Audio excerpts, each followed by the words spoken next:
दोस्तों, भारत के उत्तर पूर्वी राज्य बिहार का राजनीतिक मैदान सज चुका है, राजनीतिक महायुद्ध का बिगुल बज चुका है एवं प्रत्येक पार्टी के धुरंधर राजनेता राजनीतिक महायुद्ध के मैदान में उतर चुके हैं।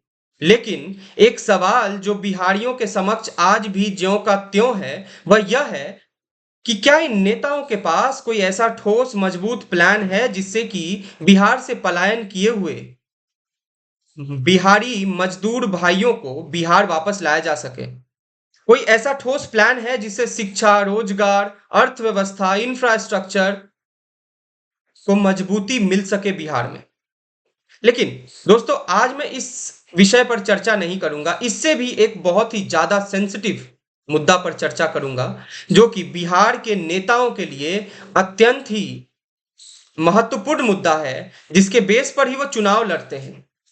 लेकिन बिहारियों के लिए एक शर्मजनक बात है कि आज भी हम जाति और समाज के नाम पर वोट देते हैं, बल्कि हमें वोट इस बात पर देना चाहिए कि वो नेता जो हमारे क्षेत्र से चुनाव लड़ने के लिए वोट मांग रहा है, क्या वो नेता निस्वार्थ भाव से हमारे समाज की, हमारे जाति की, हमारे राज्य की सेवा कर सकेगा या नहीं? क्या वो शिक्षा, रोजगार, अर्थव्यवस्था को बढ़ावा देने में सक्षम हो पाएगा या नहीं?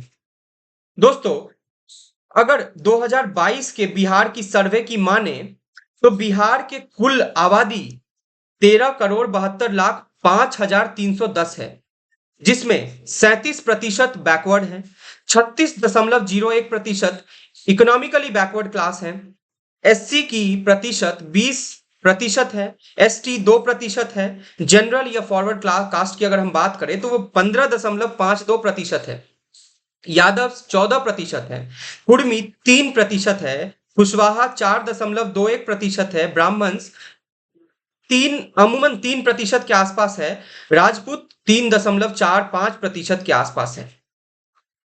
दोस्तों, ये तो जातिगत बातें हो गई। 2022 के सर्वे के अनुसार बिहार में 82% हिंदू निवास करते हैं एवं 18% मुसलमान निवास करते हैं। वो शायद बढ़कर 19 या 20% अभी हो गए हों, लेकिन 2022 के सर्वे के अगर माने तो 18% मुसलमान ही तब बिहार में निवास करते थे। दोस्तों, लेकिन इससे भी एक बड़ी मुद्दा है कि बिहार में गरीबी कितनी है, बिहार के पास पोटेंशियल कितना है, बिहार अपने राज्य को उन्नत प्रगति के मार्ग पर ले जाने में सक्षम हो पाएगा या नहीं?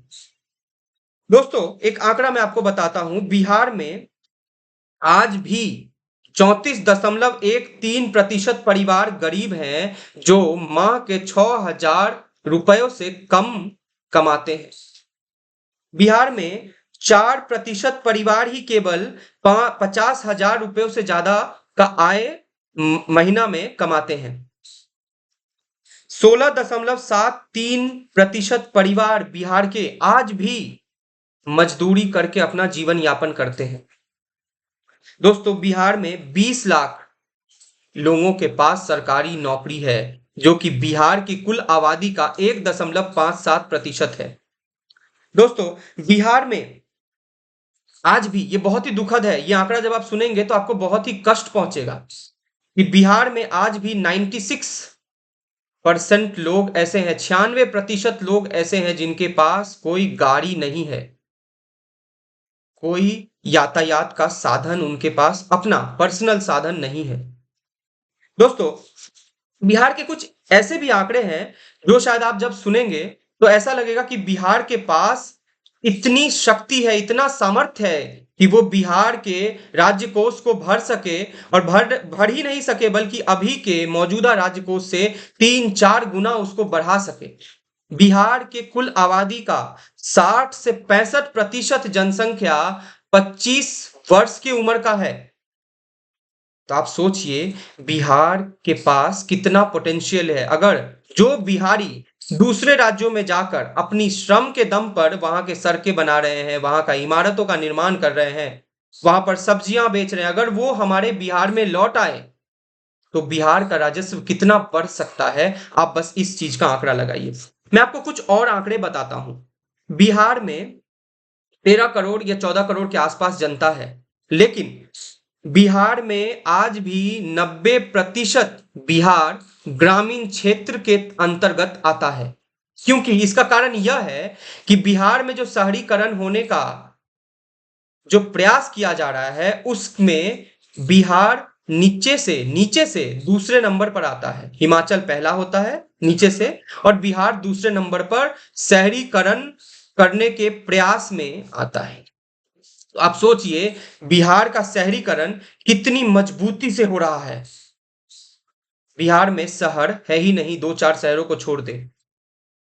भागलपुर ऐसा शहर, बेगूसराय और बहुत सारे ऐसे, पटना ऐसे शहर थे जहां से राजस्व, बिहार में राजस्व भर सकता था, लेकिन उन शहरों को भी भूमिगत कर दिया गया, उन शहरों को भी खत्म कर दिया गया।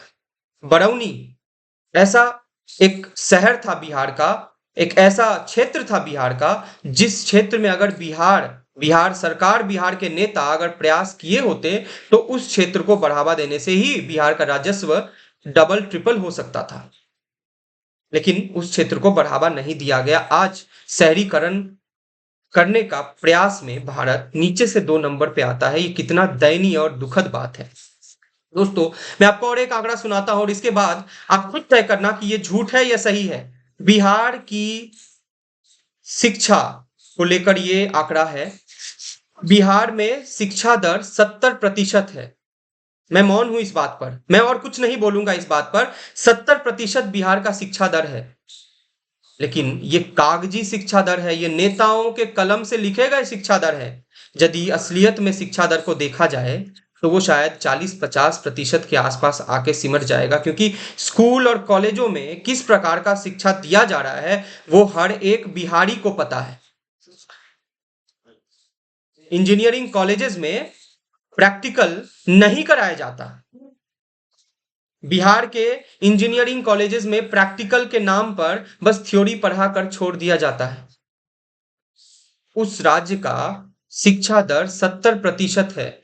ये सरकार के आंकड़े हैं। ये धरातल पर उतर कर अगर आप देखने की कोशिश करेंगे, सर्वे करेंगे, तो ये 40-50% के आसपास उतर जाएगा। कितने राजनेताओं को ये बुरा भी लगेगा अगर वो ये सुनेंगे तो। दोस्तों, अब आते हैं टिकट बंटवारे पर। जो मैंने कहा ना, ये नेताओं के लिए अत्यंत ही महत्वपूर्ण आंकड़े हैं जिनके बेस पर वो चुनाव लड़ते हैं। दोस्तों, बिहार के 2020 के विधानसभा इलेक्शंस की कुछ चर्चा करें तो आप देखेंगे कि 40.7% जो नए मेंबर्स थे 2020 विधानसभा इलेक्शन में, वो बैकवर्ड क्लास से आते थे, शेड्यूल कास्ट से आते थे। 16.5%। मुस्लिम्स 8% विधानसभा के जो मेंबर्स थे उसको बनाते थे। मैं आपको कुछ आंकड़े बताता हूं। अब इन आंकड़ों के माध्यम से आप समझ पाएंगे कि बिहार में नेता और जो टिकट बंटवारा होता है वो किस प्रकार का होता है। 2020 के ये आंकड़े हैं। बीजेपी ने कुल 110 सीटों पर लड़ा था, उसमें से 52 सीटें 52 सीटों पर उन्होंने उच्च जाति के लोगों को लड़वाया था। ओबीसी 39 कैंडिडेट थे, एससी 15 कैंडिडेट थे और मुसलमान 0 कैंडिडेट थे। बीजेपी के कोटे से एक भी मुसलमान को टिकट नहीं दिया गया था। अब आरजेडी पर आते हैं। आरजेडी टोटल 144 सीटों पर लड़ी थी 2020 में। इसके पहले वाले चुनाव में 23 उन्होंने अपर कास्ट के लोगों को दिया था, 23 टिकट उन्होंने अपर कास्ट के लोगों को दिया था। ओबीसी को उन्होंने 69 टिकटें दी थी, 19 इन्होंने एससी को दिया था, मुसलमान को उन्होंने 18 दिया था। जेडीयू ने 115 सीटों पर चुनाव लड़ा था, क्योंकि पहले जेडीयू बिहार में बड़ा भाई और बीजेपी छोटा भाई हुआ करता था, लेकिन 2025 से दोनों जुड़वा भाई हो गए। 115 सीटों पर जेडीयू ने चुनाव लड़ा था, जिसमें से 23 सीटें जेडीयू ने अपर कास्ट को दिया था, 59 सीटें उन्होंने ओबीसी को दिया था और एससी को उन्होंने 18 सीटें दी थी। अब कितनी सीटें जीती उन्होंने, कितनी सीटें हारे, वो ज्यादा मैटर नहीं करता है। कितनी सीटों का बंटवारा किस प्रकार से जातिगत मुद्दों को पकड़कर दिया गया था, इसकी बात मैं कर रहा हूं। और जेडीयू ने मुसलमानों को 11 टिकट दिए थे। उसके बाद अगर बात करें सीट बंटवारा प्रतिशत के हिसाब से, तो बीजेपी राजपूतों को 24.5% राजपूतों को उन्होंने कुल सीटों की संख्या में से 24.5% जो टिकट बंटवारा किया था उन्होंने राजपूतों को दिया था। 11.8% उन्होंने ब्राह्मण्स को दिया था। 7.3% उन्होंने भूमियार्स को दिया था। यादव को उन्होंने 13% दिया था, और उन यादव को जहां पर यादव को देना ही मजबूरी थी उनकी, और 13% बस यादव को नहीं दिया था, यादव और नॉन यादव दोनों मिलाकर दिया था उन्होंने। जेडीयू ने कुर्मीज या फिर ओबीसी कहें तो उन्हें 14% दिया था, यादव को 13% दिया था, और बाकी जो उनके सीट बच गए थे उसमें उन्होंने नॉन यादव और कुर्मी, जो भी नॉन कुर्मी नॉन यादव को दिया था उन्होंने। आरजेडी यादव को 31% सीटों का भागीदार बनाई थी। 12.5% में मुसलमानों को उन्होंने सीट दिया था। कांग्रेस ने 40%, 70 सीटों में उन्होंने 40% सीट बड़े जाति के लोगों के, अपर कास्ट के लोगों को दिया था, और 17% उन्होंने मुसलमानों को दिया था। ये 2020 के आंकड़ों की बात मैं कर रहा हूं। दोस्तों, अब कुछ पुराने आंकड़ों पर नजर डालते हैं। 1962 से 2020 के इलेक्शंस तक किस तरह से मुसलमानों के सीट शेयरिंग में भागीदारी बढ़ी है, हिंदुओं की या फिर अपर कास्ट की सीट शेयरिंग में भागीदारी कमी है, उस पर हम चर्चा करेंगे। अपर कास्ट का जो रिप्रेजेंटेशन था वो 1962 से 2020 के बीच में कमा है। वो 50% से घटकर 32-35% के आसपास आकर अभी ठहरा है। 50 से हम 32 पर आ गए अपर कास्ट के जो प्रतिशत थे।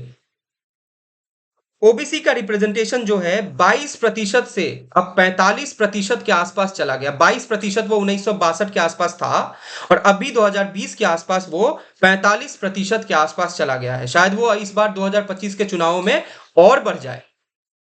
और मुसलमानों का 7% सीट उस समय भी था, और आज भी 7% ही है। तो एक तरह से आप देखिए, आप मुसलमान भाइयों को मैं ये कहना चाहता हूं कि आपको वोट के नाम पर बस प्रयोगशाला का केंद्र बनाया जा रहा है। आप इस बात को समझने की कोशिश करें, ना कि हिंदू मुसलमान लड़ाई करें। आपका 7% वोट शेयरिंग तब भी था, और आज भी 7% ही वोट शेयरिंग है, क्योंकि अब इन नेताओं को हिंदुओं का वोट दिख रहा है, समझ में आ रहा है, तो आपको साइडलाइन करने की कोशिश की जा रही है। आप हिंदू मुसलमान के झगड़ों में, कॉन्फ्लिक्ट्स में ना पड़े, बल्कि अपने अर्थव्यवस्था, अपने शिक्षा व्यवस्था, अपने रोजगार, अपने बच्चों के शिक्षा, अपने नौकरियों पर ध्यान दे, और उसी नेता को चुने, चाहे वो हिंदू हो, मुसलमान हो, सिख हो, ईसाई हो, कोई भी धर्म से आता हो, भूमियार हो, यादव हो, कोई भी हो। अगर वो आपके बच्चों के शिक्षा पर ध्यान दे रहा है, अगर वो आपके जेब भरने की कोशिश कर रहा है, अगर वो आपको रोजगार देने का प्रयास कर रहा है, आपके राज्य को मजबूती देने का तमाम कोशिश में लगा हुआ है, तो उसे वोट देना। कि ये देखें कि वो मुसलमान है, हम मुसलमान हैं तो हम एक मुसलमान को ही वोट देंगे, हम एक यादव हैं तो यादव को ही वोट देंगे, हम एक भूमियार हैं, कुर्मी है तो एक यादव, कुर्मी और भूमियार को ही वोट देंगे। अब आइए 2020 में लालू जो सरकार थी, वो अपर कास्ट का उन्होंने 20 एमएलए उनके गए थे। बीजेपी ने 20 एमएलए हुआ था। जेडीयू से 20 एमएलए, 15 एमएलए अपर कास्ट के बने थे। ठीक है दोस्तों, और कुछ और भी आंकड़े हैं जो मैं आपको बताता हूं। मोदी सरकार कहती है कि नारी सशक्तिकरण के प्रति उनका विशेष ध्यान है। ये कहीं तो दिखता नहीं है, बल्कि केवल एक दिल्ली में उन्होंने एक महिला को मुख्यमंत्री बनाया है, और बाकी कहीं भी उनका वो रिप्रेजेंटेशन, वो मजबूती वाला रिप्रेजेंटेशन दिखता नहीं है। एक ही दिखता है कि फाइनेंस मिनिस्टर जो है भारत की, निर्मला सीतारमण जी, वो एक महिला है, और दिल्ली की मुख्यमंत्री मौजूदा हालात में एक महिला है। पूर्व में सुषमा स्वराज और बहुत सारी महिलाएं इस पार्टी का नेतृत्व कर चुकी हैं। मैं ये नहीं कहता कि नारी सशक्तिकरण पे ध्यान नहीं दे रही है, लेकिन जिस स्ट्रेंथ के साथ, जिस मजबूती के साथ मोदी जी रैलियों में, मंचों से ये हुंकार भरते हैं कि वो नारी सशक्तिकरण पर विशेष ध्यान देते हैं, बेटी बचाओ बेटी पढ़ाओ पर विशेष जोर से नारा लगाया जाता है, उस जोर का जो एक प्रतिबिंब है, या फिर कहूं कि यूं कहूं कि वो मजबूती उनके कार्यों में नहीं दिखता है, नंबरों में नहीं दिखता है, लोकसभा विधानसभाओं में नहीं दिखता है, महिलाओं के रिप्रेजेंटेशन में। मैं उसके कुछ आंकड़े बताता हूं आपको। 2020 में 371 महिलाओं ने कॉन्टेस्ट किया था, मतलब चुनाव लड़ी थी बिहार में। 2015 में 273 महिलाओं ने कॉन्टेस्ट किया था। ये बढ़ा है, लेकिन उस हिसाब से नहीं बढ़ा है जिस हिसाब से बढ़ना चाहिए। 14-15 हजार, 20 हजार, 25 हजार अगर जो है लोग लड़ रहे हैं, तो उसमें अगर 371 ही महिलाएं लड़ रही हैं, तो ये बहुत ही कम है। एनडीए ने 37 महिलाओं को टिकट दिया था। महागठबंधन ने 2020 की मैं बात कर रहा हूं, 25 महिलाओं को टिकट दिया था। जेडीयू और लोजपा ने मिलकर 22 महिलाओं को, माने 44 महिलाओं को उन्होंने टिकट दिया था। आप देख लीजिए, 2020 में जेडीयू ने केवल 20% टिकट महिलाओं में बांटा था। एलजेपी ने केवल 16% टिकट ही महिलाओं में बांटा था। बीजेपी ने केवल 11.8%, जो बीजेपी ये हुंकार भरती है कि महिला सशक्तिकरण होना ही चाहिए, वो बीजेपी केवल 11.8% ही टिकट बांटती है महिलाओं में। आरजेडी और कांग्रेस भी 11% टिकट महिलाओं में बांटती है। दोस्तों, इन आंकड़ों को बताने का मेरा एक ही मकसद है, बिहारियों को जागरूक करना। आप ये ना देखें कि हिंदू हैं या मुसलमान, आप बस ये देखें कि आप एक समाज के इंटीग्रल पार्ट हैं। आपके बिना समाज अधूरा है। आप समाज को बनाते हैं, तो आपको उस समाज के उस व्यक्ति को जो निस्वार्थ सेवा आपकी, आपके परिवार की, आपके बच्चों की कर सके, उसे वोट दें। ना कि अगर आप मुसलमान हैं तो मुसलमान को देखकर वोट दें, यादव हैं तो यादव को देखकर वोट दें, भूमियार हैं तो भूमियार को देखकर वोट दें, राजपूत हैं तो राजपूत को देखकर वोट दें। आज आप अगर देखेंगे समाज में, तो प्रत्येक वर्ग अपने अपने वर्ग को, प्रत्येक नेता अपने अपने वर्ग को, जातीय समीकरण को साधने की कोशिश कर रहा है। जन सुराज जब आई थी तो वो कहती थी कि वो ऐसी पार्टी है कि समस्त समाजों को एक समस्त बिहार को एक परिवार की तरह लेकर चलने वाली है, लेकिन वो भी मुस्लिम की राजनीति, मुसलमानों की राजनीति करने लगी। क्योंकि जो प्रशांत किशोर जी हैं, जन सुराज के मुखिया, वो ये कहते हैं कि प्रत्येक पार्टियों ने ये गलत कहा है कि हम मुसलमानों को साध रहे हैं, क्योंकि प्रत्येक पार्टी ने बीते कई सालों से मुसलमानों को ही तो साधा है। अरे तो आपने तो एक नया जो है राजनीति का सृजन करने का विश्वास दिलाया था जनता को। फिर क्या हो गया आपके राजनीति पे? आरजेडी के प्रमुख लालू यादव कभी गरीबों के मसीहा हुआ करते थे, और आज वो वोट के लिए अपनी जाति को साधने में लगे हुए हैं। नीतीश कुमार जी कुर्मी को, ओबीसी को साधने में लगे हुए हैं। बीजेपी तो आपको पता ही है, हिंदुओं को साधने में लगी हुई है। अपने अपने दलों को साधने में ये सारी पार्टियां लगी हुई हैं। आपको बस बड़ा ही निर्णयात्मक रूप से इस चुनाव में वोट देना है। अपना एक कीमती वोट यूं ही ना गवा दे आप, क्योंकि आपके क्षेत्र की उन्नति, प्रगति, शिक्षा व्यवस्था, अर्थव्यवस्था, रोजगार सब आपके उस एक वोट पर ही निर्भर करता है कि आगे का 5 साल आपके क्षेत्र का कैसा होगा। मैं इसी बात के साथ अपने विचारधारा को यहीं पर खत्म करूंगा, लेकिन मैं आप सब बिहारी भाइयों से एक निवेदन करूंगा कि हमारे बिहारी भाई दूसरे राज्यों में जाकर मजदूरी करने पर मजबूर हो रहे हैं। उन्हें अगर अपने राज्य में लाना है, जिस तरह से आप छठ पूजा के वक्त देखते हैं कि बिहारियों का क्या गति होता है, 3, 4, 10, 15 बिहारी तो ऐसे ही टमाटर के भाव जो है ट्रेन से गिरकर मर जाते हैं, पिस जाते हैं। ऐसा लगता है कि कोई ट्रेन, मतलब जो है टमाटर को पीस देते हैं, जैसे वैसे ही आदमी, मतलब हम मनुष्यों को, बिहारियों को पीस रहे हैं। कोई राज्य में यदि बिहारी जाता है तो उसे गाली दिया जाता है। उन राजनेताओं को बिहार में बुलाकर स्टार प्रचारक के रूप में जो है बिठाया जाता है, उनके द्वारा रैलियां करवाई जाती है। दोस्तों, आप इस पर विशेष ध्यान दें और इस बात पर चिंतन जरूर करें अपने परिवार में, और तभी वोट देने को जाएं, और इन आंकड़ों को ध्यान में जरूर रखें। धन्यवाद।